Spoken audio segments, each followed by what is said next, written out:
दर्शकवृन्द नमस्कार। यो हो बिजनेस प्लस टेलिभिजन र बिजनेस प्लस टेलिभिजनमा यो समय हो इनसाइड इकोनोमीको।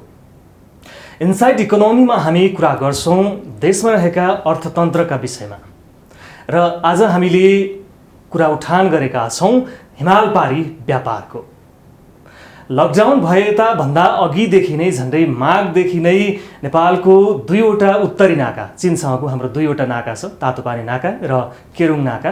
यो दुईवटा नाका चाहिँ लगभग बन्द जस्तै अवस्थामा रहेको छ, सामान्य नगण्य रूपमा खोलिएको भनिए पनि। र पछिल्लो समय चाहिँ 22 दिनदेखि बन्द रहेको केरुङ नाका अस्तिदेखि सञ्चालनमा आएको छ र त्यो पनि दैनिक जम्माजम्मी त्यही 5 कन्टेनर जति मात्रै सामान चाहिँ नेपाल वितरण गरेको छ। यसै सन्दर्भमा कुराकानी गर्नका लागि हामीसँग स्टुडियोमा उपस्थित हुनुहुन्छ नेपाल हिमालय सीमापार वाणिज्य सङ्घका अध्यक्ष बच्चु पौडेलज्यू। यहाँलाई हार्दिक स्वागत छ। नमस्कार, धन्यवाद। अब यो हिमाल पारी व्यापार यहाँहरू गर्नुहुन्छ, हजुर, सीमा ठप्प छ, अवस्था कस्तो छ यहाँहरूको? अब अवस्था त अब सबैलाई जगजाहेरै छ। अब जुन विभिन्न सञ्चार माध्यमदेखि लिएर निकायदेखि लिएर अब तपाईँहरूलाई पनि यो समस्याको बारेमा सायद अवगतै होला जस्तो लाग्छ मलाई।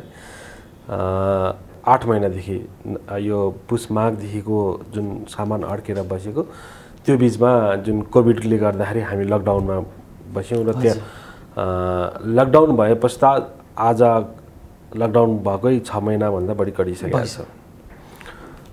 हाम्रो सामान अड्केर बसिएको अब 1200 भन्दा बढी कन्टेनर त केरुङमै थियो र अब लकडाउनमा को बिचमा चाहिँ अब यो हाम्रो कोभिडको सामान जुन स्वास्थ्य सामग्री चाहिँ झिकाउने विषयमा चाहिँ यो उत्तरी नाका ल्यान्डलर्ड यो जुन नाका चाहिँ खोल्नुपर्छ भन्ने कुरामा चाहिँ केरुङ नाकालाई पहिला खोल्नुपर्छ भन्ने कुरा, त्यो विभिन्न समस्याले गर्दा केरुङ नाका खोलेन, बन्दै रह्यो र त्यसको बावजुद तातपानी नाकालाई खोल्ने अब जसरी पनि खोल्ने भने चाहिँ स्वास्थ्य सामग्री ल्याउनका लागि मात्रै भनेर तातपानी नाका खोलियो। हजुर, तातपानी नाका खोलिसकेपछि अब नाका त खुल्यो, अब व्यापारीहरू त हुटुटी त भइहाल्छ, आफ्नो त्यत्रो अरबको सामान त ल्याउनु पर्यो, अड्केर बसिहाल्छ। त्यो केहीमा तातपानी नाकाबाट स्वास्थ्य सामग्री आइरहँदा चाहिँ अब हाम्रा व्यापारीहरूले चाहिँ लौ न हाम्रो सामान पनि ल्याउन पहल गरिदिनु पर्यो तपाईँहरूले भनिसकेपछि हामीले जुन तातपानी गएर अब भन्सार अधिकृतहरूसँग भन्सार चिफ साहबसँग बसेर अब कोभिडको सामानलाई पहिलो प्रायोरिटी दिनु पर्यो, स्वास्थ्य सामग्रीलाई। त्यसपछि कुहिने चिजहरू स्याउ लसुन यिनीहरूलाई दोस्रो प्रायोरिटीमा राखेर तेस्रो प्रायोरिटीमा चाहिँ यो गार्मेन्ट्सहरू जुत्ता चप्पल अरू इलेक्ट्रोनिक सामानलाई नि प्रायोरिटी दिएर यो सामानलाई मगाइदिनु पर्यो र ल्याइदिनु पर्यो भनिसकेपछि अलिकति 10-15 कन्टेनर माल घुमाएर पनि ल्यायो व्यापारी साथीहरूले ल्याउनु भयो। त्यो माल आइसकेपछि अब भोल्युम त बढ्यो। जब त्यहाँ तातोपानीमा पनि 3-4 कन्टेनर भन्दा माल ल्याउने स्थिति थिएन, त्यो पनि हाम्रो मितेरी पुलसम्म उहाँहरूले माल ल्याइदिनु हुन्थ्यो र हाम्रो लेबर र जुन चालकहरू चाहिँ क्वारेन्टाइनमा बसेर त्यो केही गरेर त्यहाँ मितेरी पुलसम्म गएर फेरि लोड गरेर लिएर आएर अनि भन्सार यार्डसम्म उहाँले ल्याइदिनु थियो। उहाँहरू फेरि क्वारेन्टाइनमा बसेर त्यो स्थितिमा आइरहेको स्थिति थियो। अलि असहजै थियो। असहजैको बावजुद पनि अब केही न केही त अब खुलेको छ भन्ने एउटा म्यासेज मात्रै थियो। खुलेको चाहिँ सहज तरिकाबाट चाहिँ त्यो नाका खुलेको थिएन। नभएपछि हामीले विभिन्न निकायमा गुहार्यौँ, लौ न यो विभिन्न निकाय भन्नाले यहाँले विभिन्न निकाय भन्नाले हामीले अब जानु पनि त पहिला हामी परराष्ट्र मन्त्रालय नै गयौँ, त्यहाँपछि वाणिज्य मन्त्रालयमा हामीले भन्यौँ, त्यहाँपछि हामीले पाउँछ हामी पनि अब जुन उत्तरी नाकाबाटै यो व्यापार व्यवसाय गर्ने र भने चाहिँ एम्बेसी थ्रुबाट नै हामीबाट चाइनिज एम्बेसी पनि भनेर केही लाग्छ कि भनेर, किनभने कोभिडले गर्दा चाइनिज एम्बेसीबाट कुनै पनि जुन उहाँहरूले कसैलाई भेटेको स्थिति थिएन, सरकारी निकाय बाहेक अब जुन अति आवश्यक परेर बाहेक अरू कसैलाई भेटेको स्थिति थिएन। त्यो भएपछि हामीले मेलमा केही गरेर यस्तो स्थिति छ, तपाईँहरूले केही सहयोग गरिदिनु पर्यो हामीलाई, यो व्यापारीहरू मर्ने नै भयो यो कारणले गर्दा, किनभने विगत त्यहाँ धेरै महिनादेखि सामान अड्केर बसेको छ। कति सामान त कुहियो पनि होला, खाने स्याउ लसुन त कुहिएर कति 40-50 करोड त फाल्यो पनि। अब अहिले अरू सामान पनि मान्नुहोस् न, आज 8-9 महिनादेखि अड्केर बसेको छ, त्यो हाम्रै नेपाली पारी त्यो जानु पाएको छैन। त्यो हाम्रो मालको स्थिति के छ भने हाम्रो कसरी थाहा पाउनु? ड्यामेज भइसकेको अवस्था। भोलि त्यो माल लोड गरेर लिएर आइसकेपछि अब त्यो ल्याएर त भाडा तिर्नु पर्यो, अब कस्टम तिर्नु पर्यो तपाईँको जुन के भएपछि त्यो भोलि फाल्नुपर्ने स्थितिमा छ कि। अब यो स्थिति जुन सृजना भयो, यहाँले भन्नुभयो परराष्ट्र मन्त्रालय, वाणिज्य दूत र राजदूतसम्म यहाँहरू पुग्दाखेरि त्यसको केही समाधान निस्केन? समाधान चाहिँ अब हामी कुरा गरिरहेछौँ भन्नुभयो। जस्तै अहिले हाम्रो कुरा गरिरहेछौँ भन्ने परम्परा त एकदमै पुरानो भयो। यहाँ त पीडित हुनुहुन्छ, यहाँले ठ्याक्कै यो कुरा गरिरहेछु भन्दै गर्दाखेरि काम चाहिँ कहिले गर्नुहुन्छ भनेर सोध्नु भएन? त्यो त सोध्ने त भन्न, हाम्रो अब धैर्यताको बाँध फुट्नु लागिसक्यो। तपाईँहरूले जुन कुरा गरिरहेछ, हामी भइरहेछ, यो हुँदैछ, छिटोभन्दा छिटो गर्छु भन्ने यो त कमन वर्ड भइसक्यो। हामीलाई चाहिँ रिजल्ट कहिले दिनुहुन्छ तपाईँहरूले? हजुर, भनेपछि हामीले जुन अहिले हाम्रो नेपालको महामहिम जुन राजदूतज्यू जुन महेन्द्र सर हुनुहुन्छ, महेन्द्र पाण्डेज्यू, उहाँलाई पनि हामीले हाम्रो संस्थामा सङ्घमा एक डाकेर स्वागत गरेर उहाँलाई चाहिँ जुन उहाँ तपाईँको कार्यकाल सुख कामना गरेर विदाई जुन केही गरेपछि उहाँलाई पनि यो चाइना जानुभन्दा अगाडि, बेजिङ जानुभन्दा अगाडि पनि यो सम्पूर्ण समस्या हामीले यस्तो त छ हाम्रो समस्या। तपाईँले पनि अब तपाईँ त अब अहिले चाइना जाँदै हुनुहुन्छ, यो सहज फ्लाइट सहज नभएर तपाईँ जानुभएको छैन, तपाईँले यहीँ बसेर भए पनि यो पहल गरिदिनु पऱ्यो। भनेपछि उहाँ जानुभन्दा केरुङ नाका खुल्यो। हजुर, तर खुल्यो कसरी खुल्यो भन्दाखेरि दिनको 4 कन्टेनर जम्मा 4 कन्टेनर चाहिँ नेपाली हाम्रो बोर्डरसम्म तपाईँको मितेरी पुलसम्म ल्याउने गरी खुल्यो तपाईँको। त्यस पश्चात भन्न अब यो 4 कन्टेनरले भएन, यो सामान चाहिँ कसरी यो केही गर्ने, यसलाई चाहिँ अलिक व्यवस्थित गरेर दिनको 15-20 कन्टेनर माल चाहिँ आयो भने नेपाली 30-40 गाडी हुन्छ। त्यो गर्दा कमसेकम त्यो 1200 गाडी माल 1 महिनामा त आउँछ भनेर हामीले विभिन्न केही गर्दाखेरि त्यही बिचमा अब खोलिसकेपछि त्यही बिचमा तपाईँको हाम्रो लेबरलाई एउटा कोरोना कोभिड पोजिटिभ देखियो। अब त्यो पोजिटिभ देखिसकेपछि उताबाट नाका बन्द भइहाल्यो। अब नाका बन्द भइसकेपछि हामीले के कारणले नाका बन्द भयो भन्दाखेरि कोभिडको कारण भयो र त्यसो लगतै तात्पर्य नाका त तपाईँको बन्द त्योभन्दा अगाडि बन्द भइसकेको थियो, किनभने बाढी पहिरोको कारणले गर्दा र क्यानन कुताल जुन फुट्ने भन्ने सम्भावना भन्ने हिसाबले ताल फुट्दैछ भन्ने हिसाबले गर्दाखेरि तात्पर्य नाका त अलरेडी बन्द नै थियो। अब दुईटै नाका त्यहाँबाट बन्दको स्थिति भयो। बन्दको स्थिति भएपछि जाने हामी कहाँ? हामी हाम्रो सरकारी निकाय बाहेक त हाम्रो जाने अब उपाय कहीँ पनि छैन, किनभने हामी सरकारलाई घचघचुन बाहेक त अरू उपाय छैन हाम्रो। हामीले अब म लगायत हाम्रो जुन बजारमा भएको विभिन्न सङ्घ संस्थाहरूले आफ्नो आफ्नो पहुँचले भ्याउने ठाउँमा पर्सनल रिलेसन भएको ठाउँमा पनि गए, आफ्नो आफ्नो जहाँ जहाँ पुग्छ सामूहिक पनि गए, मन्त्रालय पनि गए। अब जुन साथीहरू विपक्षी नेता जुन अब सरकारका विपक्षीमा बसेका जुन नेपाली काङ्ग्रेसको सभापतिजी पनि जानुभयो, बाबुराम पूर्व प्रधानमन्त्री बाबुराम भट्टराई पनि जानुभयो। सबै राजनीतिक दलहरूसँग यहाँले आफ्नो समस्या जगजाहेर गर्नुभयो। साथीहरू गएर जुन जगजाहेर गरिसकेपछि कहीँबाट केही गरेन। अब हामी उहाँहरूबाट के कुरा आयो? हामी गर्न सक्दैनौँ भन्ने कुरा आयो कि होइन? तपाईँको काम फेरि पनि त्यस्तै होइन? म अब जुन पूर्व प्रधानमन्त्री शेरबहादुर देउवा जुन नेपाली काङ्ग्रेस सभापतिज्यू म चाहिँ गएको थिइनँ, जुन हाम्रो अरू संस्थाको साथीहरूको जाँदाखेरि चाहिँ सामान्य प्रधानमन्त्रीज्यूलाई भेट्दैछु, तपाईँहरूको समस्या राखेर छिटोभन्दा छिटो खुलाउने प्रयास गर्छु भन्नुभयो। अब यो प्रयास त जारी नै छ, किनभने अब अनि हामीले अब डाइरेक्ट समस्या राख्नु बाँकी भनेको सामान्य प्रधानमन्त्री बाहेक अरू सबै ठाउँमा यो कुरा पुऱ्याइसकेको छु। अझै पनि समाधान त्यसबाट निस्केको छैन। जुन अब विभिन्न अब अहिले पनि भन्नुहोस् न, यो 5 गाडी माल आएर गर्ने के कुरा त्यही नै हो। अब हामीले यसो भन्न सक्छौँ कि चाइनाले चाहिँ अघोषित रूपमा नाका बन्दै गरेको छ हाम्रो नाका चाहिँ। अब त्यतिसम्म त नभनिहालौँ, किनभने दैनिक 5 कन्टेनर भनेको त एकदमै थोरै न्यून रूपमा हो नि। 5 कन्टेनर आउनु र यहाँले भने जस्तो 10, 15, 20 कन्टेनर पठाउनुमा त चाइनालाई खासै समस्या त हुने अवस्था त छैन। अब त्यसमा चाहिँ म के भन्छु भने चाइनाले नाका अघोषित नाकाबन्दी गरेकै त म भन्दिनँ। जस्तो भारतबाट त भारतले पनि त हामीलाई नाकाबन्दी त गरेको थिएन नि त हिजोको दिनमा, तर हामीले त यो नाकाबन्दी नै हो भनेर हामीले जुलुस गऱ्यौँ, अनेक गऱ्यौँ। किनभने 2-4 ट्याङ्कर त त्यहाँबाट पनि पेट्रोल डिजेल आइरहेको थियो त्यो बेलामा पनि, जति बेला हामी चरम बिन्दुमा थियौँ नाकाबन्दीको। जस्तो भारतले त्यो हिसाबमा गरेको बिहेभ र आज चाइनाले गरेको नाका जुन तातोपानी नाका र केरुङ नाकामा गरेको छ त्यो बिहेभ त समान देखिन्छ नि। हजुर, होइन म चाहिँ के भन्न चाहन्छु यसमा भने जुन हाम्रो कूटनीतिक पहल चाहिँ नभएको हो कि, जस्तै भनौँ न, यो त आजको मात्र समस्या होइन नि, यो त विगतदेखि भइरहेको समस्या हो कि बन्द हुने खुल्ने त विगतदेखि भइरहेको समस्या हो, आजको मात्र समस्या होइन। यो हिजो पनि तपाईँको 5 गाडी मात्रै छोड्ने 10 गाडी आउने यो हिजो पनि भएको समस्या हो।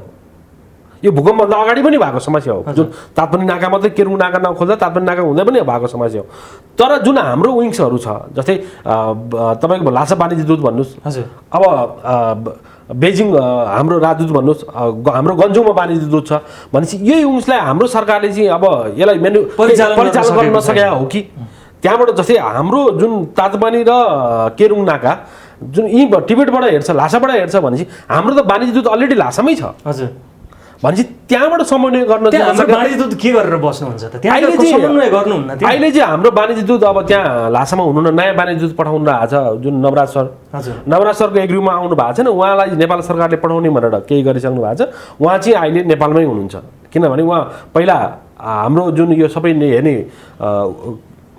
उद्योग मन्त्रालयमा हुनुहुन्थ्यो उहाँ यो केही गरेर अहिले चाहिँ उहाँ परराष्ट्रमा हाजिर भएर बस्नु भएको छ उहाँसँग हाम्रो कुरा हुँदाखेरि चाहिँ म कुरा गरिरहेको छु किनभने म त्यहाँ जानु पाएको छैन मेरो एग्रीमा आएको छैन नभएपछि म त्यहाँ जानु नपाइसकेपछि मैले अब यहाँ परराष्ट्रमै बसेर परराष्ट्रबाटै कुरा गर्ने हो मैले त्यो कुरा म गरिरहेको छु यसको समस्याको समाधान निस्किन्छ तपाईँहरू नआतिनुहोस् भन्नुभएको थियो नवराज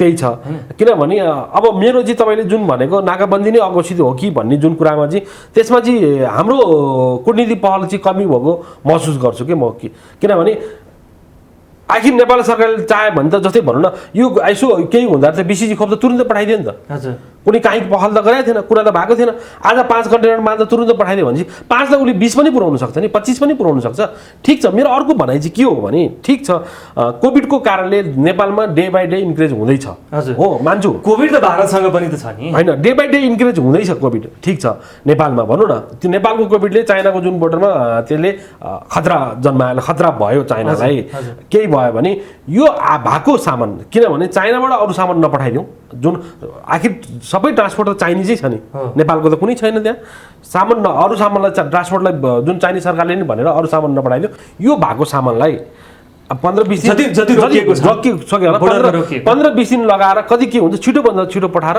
नेपाल सरकार र चाइना सरकार बसेर यो कोभिडको कारणले गर्दाखेरि 2 महिना चाहिँ पुरा बन्द गरिदिउँ 2 महिनापछि नाका खोलौँ भने त समझदारीमा त बन्द गरे नि भइहाल्यो नि सकिन्छ नि त्यो किन नगरेको खास समस्या त्यही हो मेरो यसमा चाइना चाहदैन कि नेपाल सरकार चाहदैन अब त्यसमा त अब हामीले कुरा गर्ने किनभने व्यापारीहरू मारमा परेको छ हामीले कुरा गर्ने त हाम्रो सरकारलाई कन्टेनर त्यहाँनिर यहाँहरूको कन्टेनर त्यहाँनिर 1200 भन्दा बढी चाहिँ थन्केर बस्ने कुहिने वस्तुहरू कुहिने नकुहिने वस्तुहरू पनि ड्यामेज भएर जाने डेट एक्सपायर भएर जाने तर चाइनाले उताबाट पनि नपठाइदिने र यताबाट नेपालले पनि कुनै पहल नगर्ने भनेपछि त यो अलिकति असामञ्जस्य अवस्था छ नि त अवस्था असामान्य छ किनभने हामीले भन्न त कसलाई भन्ने हाम्रो नेपाल हाम्रो सरकारलाई भन्ने हो नि हजुर हामीले गुहार्ने त हाम्रो सरकारलाई हो नि अब हाम्रो सरकारलाई गुहार्ने कुरामा अब सरकारलाई पनि भनिरहेकै छौँ सरकारले भन्नुहुन्छ हामी काम गरिरहेको छौँ कुरा गरिरहेकै छौँ भन्नुहुन्छ हामी जाने त परराष्ट्र थ्रोबाट नै हो वाणिज्य थ्रोबाट नै हो तपाईँको किनभने अब अर्थको त तपाईँको राष्ट्र सङ्कलन त्यहाँ कुनै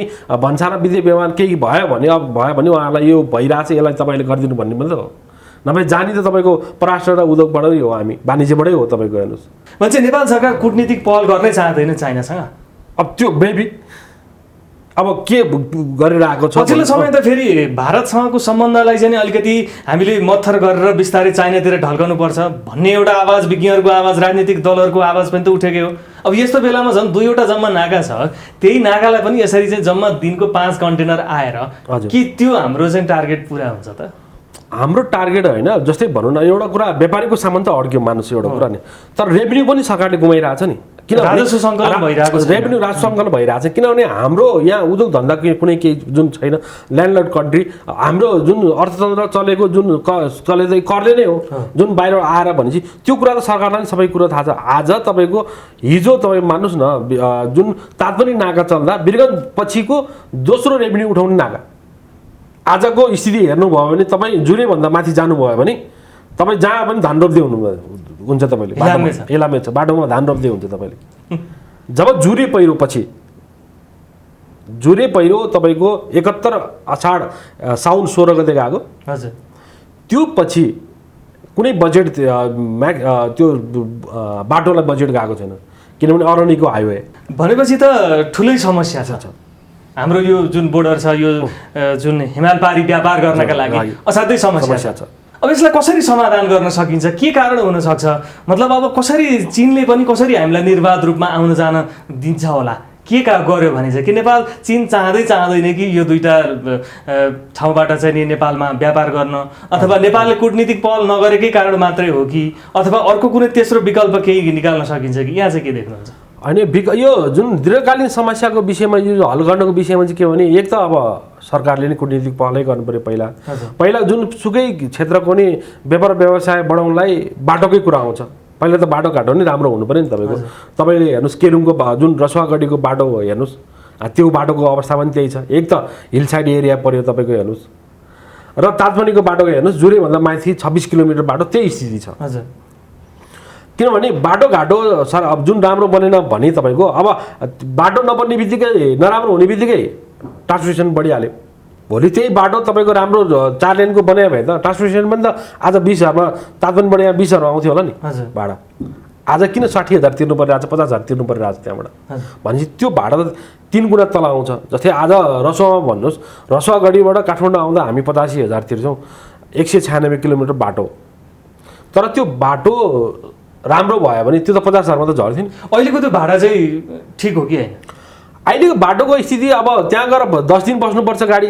हजुर, हेर्नुहोस् त्यो गाडीको पनि किस्ता दिनु पऱ्यो, ड्राइभर जुन चालक उपचालकलाई तलब भत्ता दिनु पऱ्यो, खानु पऱ्यो। अब भाडाको हिसाबमा त बाटोको जुन डिस्टेन्सको हिसाबमा त बढी हो। हजुर, तर भौगोलिक हिसाबले लोड गरेर 10 दिन बस्नुपर्छ। अब त्यो डिटेन्सन त हामी कुनै दिनौँ फेरि त्यहाँ केही गरेर भनिसकेपछि त्यसलाई नजायज भन्न मिल्दैन। जस त्यो भाडा चाहिँ सही छ। तर पछिल्लो चरण चाहिँ चीनले कहिलेकाहीँ हामीलाई माया गरेको जस्तो पनि गर्ने होइन। तर अनि यस्तो ल्यान्डलक कन्ट्री, परिवेष्टित कन्ट्रीमा भएको दुईटा जम्मा नाका छ, त्यसलाई पनि व्यवस्थित रूपमा सञ्चालन गर्न नदिने, हाम्रा सामानहरू बिग्रिने, किन यस्तो गरेको होला? अलिकति सोच्न योग्य कुरा छ यो। यसमा अब पटक पटक आखिर आएर फेरि आउँछ, सरकार चाहिँ जोडिन्छ। हेर्नुहोस् हामीले त हामी व्यापारीहरूले जुन जस्तो चीनको भूमिका पनि त हुन सक्थ्यो नि होइन? हामी रोक्दैनौँ हामीले जुन कूटनीतिक पहल गर्ने कुरा त एकातिर छ, तर चीनले पनि त निर्वाध रूपमा तपाईँहरूको सामान यसरी अड्किरहेको छ, उहाँहरूलाई पनि त थाहा छ, चीन सरकारलाई थाहा छ यो परिवेष्टित मुलुक हो, हामीले रोक्नु हुँदैन, त्यहाँको लागि अत्यावश्यक चिजहरू यहाँबाट जान्छ। तर चीन सरकारले पनि रोकिरहेको त छ नि त। अब चीन सरकारले अब हामीले पटक पटक कुरा गर्दा पनि एउटै कुरा उहाँहरूको कोभिडको कुरा छ। जुन यो त एउटा बहानाबाजी जस्तो देखिन्छ अहिलेको लागि पछिल्लो समय। किनभने अब कोभिडको कुरा मात्रै गर्नुहुन्छ, यो कोभिडको कुरा यतापट्टि तातमनीमा तालको कुरा गर्नुहुन्छ। हजुर, एउटा बहानाबाजी गरेर चीनले यो नाकालाई गर्न खोजिरहेको जस्तो हामीले त्यो कुरा पनि गर्यौँ। यो कतै बहानाबाजी गरेर चाइनाले हामीलाई केही जुन एउटा असल मित्र, हामी असल छिमेकी हो, असल छिमेकीको नाममा नाम चाहिँ असल काम चाहिँ अलिकति कस्तो केही गरे हो कि भन्दाखेरि किनभने विभिन्न निकायमा कुरा गऱ्यौँ हामीले। जस्तै भन्न हिजो पनि हामी एउटा बसमा थियौँ। हजुर, 2 घन्टा यही कुराहरू पनि धेरै कुरा निस्के। त्यहाँ पूर्व राजदूत पनि हुनुहुन्थ्यो, हजुर, अब परराष्ट्रविद पनि हुनुहुन्थ्यो भन्न। त्यहाँ अब यताका रसोका मान्यज्यूहरू पनि जुन भन्न हाम्रो सिन्धुपाल्चोकको प्रदेश मन्त्रीज्यू पनि हुनुहुन्थ्यो, पूर्व सञ्चार मन्त्रीज्यू पनि हुनुहुन्थ्यो। भनेपछि सबैकोले आफ्नो आफ्नो धारणा राख्नुभयो। तर त्यो धारणामा कूटनीतिक पहल चाहिँ भयो कि भएन रे त? उहाँले के भन्नुभयो? त्यही त सबैले धारणा त राख्नुभयो, तर अब को निष्कर्ष के भन्ने त आएन। हजुर, जुन निष्कर्ष आएर अब यो 5 कन्टेनरलाई चाहिँ 50 कन्टेनर लिएर आएर दीर्घकालीन समस्या त्यो बाटोघाटो बनाएर भोलि चाहिँ त्यो चाहिँ निर्वाध रूपमा चाहिँ त्यो नाका सञ्चालन हुन्छ भन्ने चाहिँ कहीँबाट केही रोड म्याप, केही प्लान नेपाल सरकारसँग यतिखेर छैन। र अब एउटै कुरा चाहिँ के आयो भने हामी हाम्रो विङ्सलाई परिचालन राम्रोसित गरौँ र यहाँ भएको चाइनिज राजदूतसँग जुन हामी कि पनि टचमा बसेर उहाँहरूसँग बसेर संवाद गरेर यसको दीर्घकालीन उपाय के हुनसक्छ। र यहाँबाट त जुन यहाँ चाइनिज राजदूतबाट बेजिङ कुरा पुऱ्याइसकेपछि यसलाई दीर्घकालीन समस्याको रूपमा हामी लगाएर पहिला त हामी बाटोघाटोकै अब कसरी त्यसलाई केही गरेर जाने भन्ने कुरा गर्छौँ। त्यसपछि हाम्रो विङ्सलाई पनि हामी पूर्ण रूपमा सञ्चालन गरेर चाइनिज राजदूतसँग चाहिँ हामी डे टु डे हामी सम्पर्कमा बसेर उहाँहरूसँग संवाद गरेर यसलाई चाहिँ हामी सहज बनाउँछौँ भन्नु। त्यो पनि प्रक्रिया अघि बढेको छैन। अब यो बढ्ला, अब सायद दसैँपछि बढ्ला कि। अब तपाईँहरूको कन्टेनर त त्यहीँ अड्किने भयो नि त। अब हाम्रो कन्टेनर त 8 महिना अड्किरहेको छ। अब अहिले अब हामीले चाहिँ अब सरकारलाई एउटै माग हाम्रो के छ भने यसमा दुवैतर्फीको दोष देख्नुहुन्छ कि नेपाल सरकारले कूटनीतिक पहल मात्रै गर्दैन जस्तो लाग्छ यहाँलाई? चीन सरकारको पनि त दायित्व त हो नि त। हामी जस्तो गरिब मुलुकलाई यसरी सामान्य रूपमा निर्वाध रूपमा चाहिँ जे हामीले मान्छे नै जाउँ उतै गएर रोजगारी नै देऊ त हामीलाई भनेको छैन नि त। हामीले त सामान तिमीहरूमा उत्पादन भएको सामान पैसा तिरेर हामी हाम्रो मुलुक ल्याउँछौँ, त्यसको लागि सहजीकरण गरिदेऊ, नाका चाहिँ नि हामी चाहिँ सुचारू गरिदेऊ भन्दाखेरि पनि चीन तयार छैन। अनि त्यसमा चाहिँ यस्तो छ, अब हामीले मैले अघि पनि भने चाइनिज एम्बेसीसँग हामीले पनि कुरा गर्नु खोज्दा चाहिँ अब तपाईँ र हामी कुरा गरेर यो केही हुँदैन, किनभने सरकार टु सरकार, किनभने परराष्ट्र त्यहाँबाट आउनुहोस् तपाईँहरू, किनभने चाइनाको त सबै सरकार निकाले हेर्ने हो, व्यापार पनि सरकार निकाले हेर्छ। हाम्रो यहाँ व्यापार गर्ने प्राइभेट कम्पनीहरू भयो, सबै व्यापार केही भयो, त्यहाँ चाहिँ कुनै अब्जेक्सन आएको बित्तिकै सरकारले नै हेर्छ। हाम्रो यहाँ सरकारलाई गुहार्नुपर्छ, देखाए पनि नदेखाए जस्तो गरिरहनु भएको छ। हजुर, भनिसकेपछि अब चाइनाले पनि बुझ्नुपर्ने चिज थियो, यति माल आएर मैले अहिले पनि भने, किनभने समस्या छ, ठिक छ, कोभिडको कारणले समस्या भयो, चाइना बुझ्नै चाहदैन जस्तो ताल फुट्ने भयो, तपाईँको अब त्यहाँको जनधनको क्षति भयो, के हुने भयो, त्यो समस्या त बहानाबाजी जस्तो न हो। त्यहाँको सामान चाहिँ ल ठिक छ, त्यहाँको सामान छिटोभन्दा छिटो नेपाल पठाइदिएर त्यसलाई आज 20 कन्टेनर माल पठाइदिएर हुन्छ कि डे बाई डे दुईपट्टिबाट। अब यसो भन्न सुहाउँथ्यो, त्यहाँ भएका जुन हाम्रा कन्टेनरहरू छन् ती सबै पठाइसकेपछि चाहिँ अब चाहिँ समस्या छ, समस्या समाधान गरेपछि मात्रै हामी अगाडि बढौँ भनेको भए त चीनको एउटा सकारात्मक पक्ष जस्तो देखिन्थ्यो। जस्तै भनौँ न, आज हाम्रो अब त्यो छ, आज हाम्रो तपाईँको 70वटा जति कन्टेनर नेपाली कन्टेनर माल यो जुन लकडाउनभन्दा अगाडि चाइना सामान लोड गर्न गएको कन्टेनर केरुङमा अड्केर बसिरहेको छ। आज 6 महिनाभन्दा बढी भयो। त्यो कन्टेनर कुन हालतमा छ हामीलाई थाहा छैन। त्यसको आर्थिक भार जुन छ, त्यो सामान कति बिग्रियो होला त्यसमा, यी यावत कुराहरूमा त अब अनि हामी भन्न कसलाई जाने। अब हाम्रो एउटै माग के छ भने तपाईँको हजुर सरकारले अब ब्याज बिना गरिदिने हो कि व्यापार भोलि सहजीकरणलाई सब लोनमा अब 5 वर्षलाई 10 वर्षलाई लोन दिने हो कि अब घरबेटीलाई भनेर घरबाट छुट गराइदिने हो कि, किनभने यहाँ हाम्रो त अब एउटा कुरा मान्नुहोस् न तपाईँ, सामान अड्केर बसिएको छ, कोभिडले गर्दा व्यापार छैन, पुरानो बेचेको मालको उधार, अब यहाँको नेपालको व्यापार सबै उधारमा टिकेको छ। हेर्नुहोस्, आज नयाँ माल देऊ, पुरानो पैसा लिऊ, उधार बेचेको मालको पैसा आउँदैन, पुरानो माल गोदाममा भएको माल बिग्दैन, अनि घरबाट तिर्नु परिरहेछ, ब्याज तिर्नु परिरहेछ, स्टाफलाई तलब दिइरहनु परिरहेछ। यो समस्याग्रस्त स्थितिमा अब गर्ने के व्यापारीले? अब व्यापारीको उपाय के?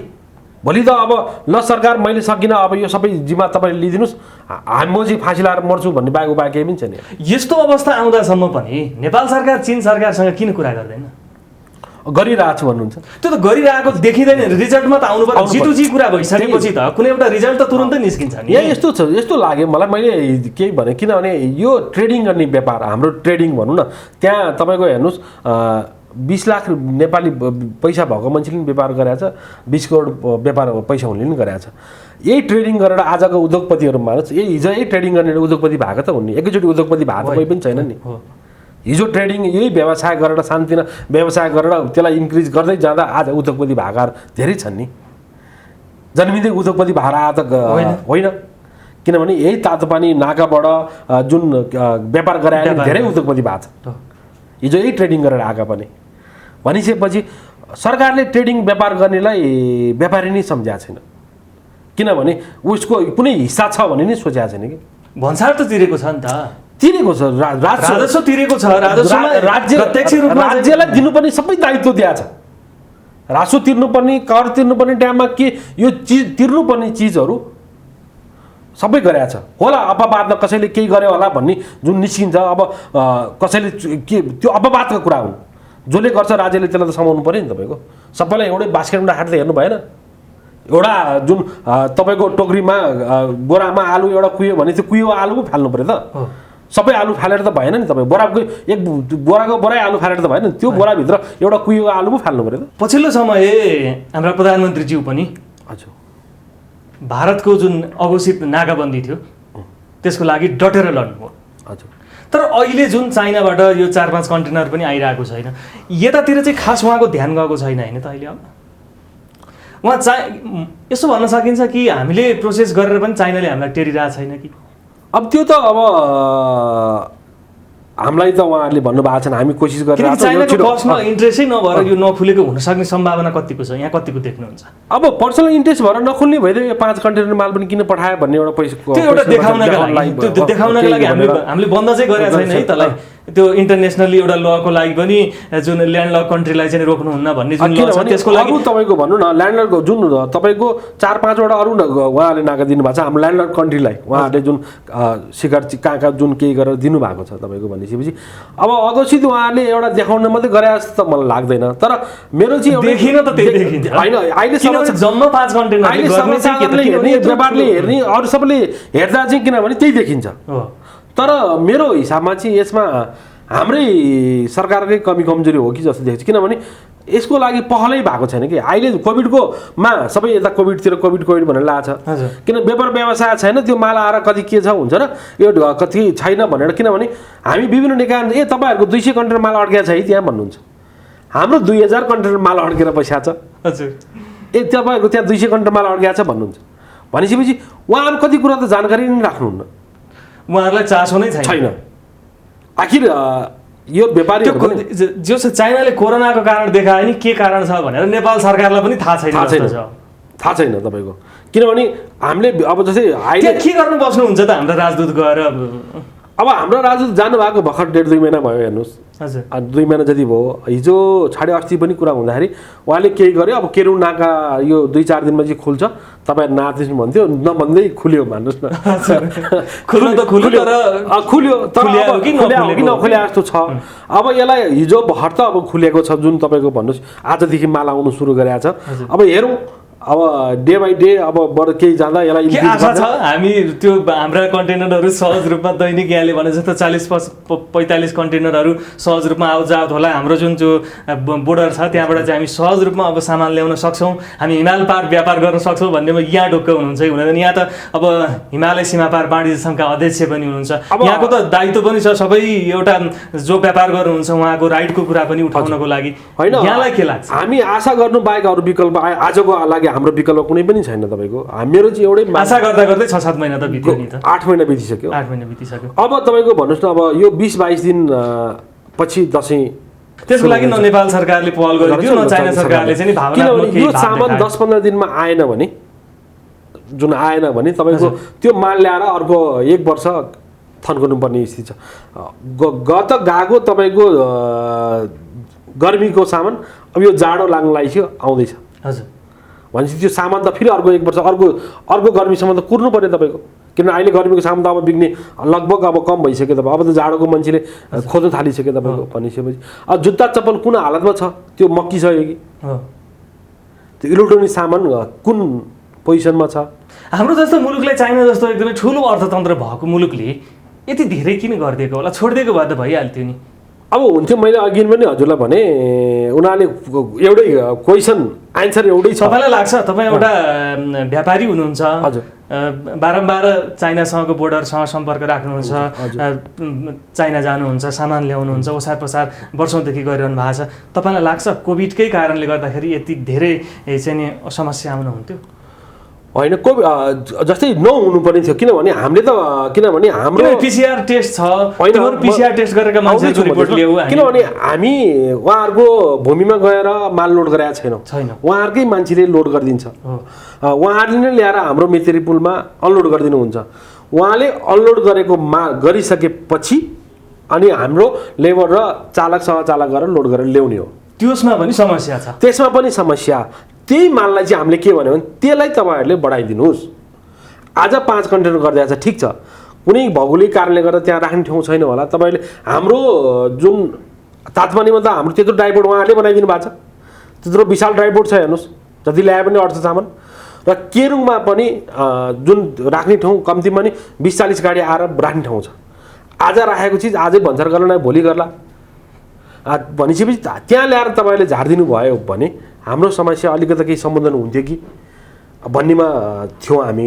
अब यसलाई चाहिँ उहाँहरू अस्ति स्थलगत निरीक्षण चाहिँ आउनु भयो अरे हिजो, जुन चाइनिज पक्ष पनि केरुङमा पनि तपाईँको स्थलगत निरीक्षण आएर त्यहाँ चाहिँ हेरेर चाहिँ नेपालपट्टि कति गाडी खसाल्नु सक्छ माल भनेर चाहिँ हेर्नु भएको छ अरे। तर अब कार्यान्वयनमा कहिले आउँछ त्यो हेर्न बाँकी छ। अब ठ्याक्कै के गर्नुपर्ने?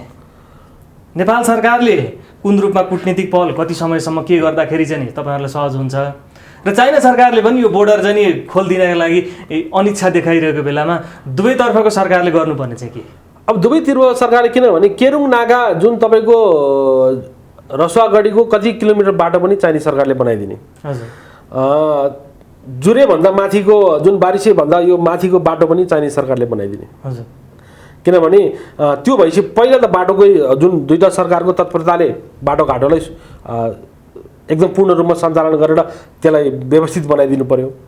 एक त किनभने स्ट्याक त आएको बाटोले गर्दा पनि त तपाईँको बाटोघाटोले गर्दा पनि त विभिन्न रोकिरहेको छ नि त। हिजो भोटेपछि बाढी आउँदैन थियो, बाटोघाटो जुन केही भएर त्यसलाई तुरुन्त खोल्यो भने यो स्थिति आउँदैन थियो। हजुर।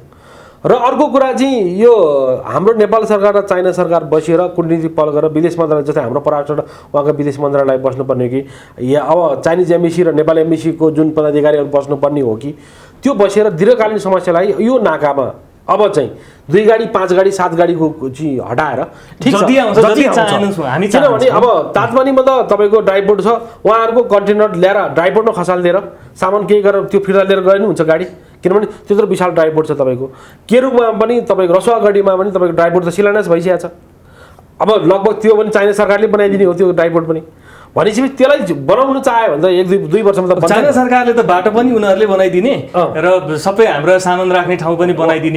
बनाउनै जाँदैन नि, अब नाका नै उसलाई खोल्नु छैन त कसरी बनाउँछ? अब त्यो त द्रुत गतिमा जाने कुरै छैन। त्यो त अब नेपाल सरकार र चाइना सरकारको कुरा हो। हेर्नुहोस्, अब हामी व्यवहारले बोल्ने कुरा होइन, किनभने उहाँहरू कूटनीतिक पहलले उहाँहरूले जुन गरेर गर्ने कुरा हो। अब त्यो बनाउनु चाहन्छ चाहँदैन त्यो त नेपाल सरकार देखियो नि त। पछिल्लो समय कन्टेनर त छिर्न नदिरहेको छ। नेपाल सरकारले सहज रूपमा बनाउने नेपाल सरकारले चाइनिज सरकारसँग बसेर गर्ने कुरा हो। अब त्यो अहिले हामी नबोलिहालौँ अब यतिसम्म चाहिँ।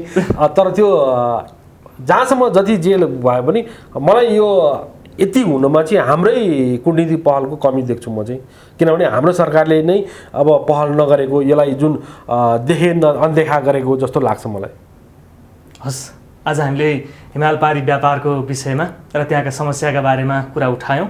बिजनेस प्लस टेलिभिजनमा आइदिनु भयो, यहाँलाई धेरै धेरै धन्यवाद। नमस्कार, तपाईँलाई पनि धेरै धेरै धन्यवाद। बिजनेस प्लसमा आएर हाम्रो व्यापारीको व्यावसायिक कुरा, त्यहाँको नाकाको विषय कुरा राख्नु दिनुभएकोमा तपाईँ लगायत बिजनेस प्लस टेलिभिजनलाई हार्दिक आभार, धन्यवाद। दर्शकवृन्द, आज हामीले कुरा गऱ्यौँ नेपाल हिमालय सीमा पार वाणिज्य सङ्घका अध्यक्ष बच्चु पौडेलज्यूसँग।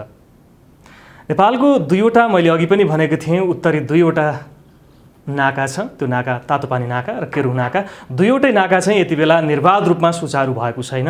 चाहे त्यो चीन सरकारको अनिच्छामा होस्, चाहे नेपालले कूटनीतिक पहल गर्न नसकेर होस्, व्यापारीहरूका थुप्रै कन्टेनर 1200 भन्दा बढी कन्टेनर चाहिँ त्यहाँ थुप्रिरहेको अवस्था छ झन्डै 8 महिनादेखि। कति सामानहरू कुहिसकेका छन्, कति सामानहरू ड्यामेज हुने अवस्थामा छ र कति सामानहरू के अवस्थामा छ भनेर स्वयं लगानी गर्ने व्यापारीलाई पनि थाहा छैन। यस्तो अवस्था हुँदा पनि न चाइना सरकारले आफ्नो भूमिका निर्वाह गरेको छ, दायित्व वहन गरेको छ, न नेपाल सरकारले कूटनीतिक पहल गरेको छ। यसमा एउटा समाधान निस्कियोस्। अर्को कुनै विषयका साथ फेरि पनि आउनेछु। Business plus, business first. नमस्ते।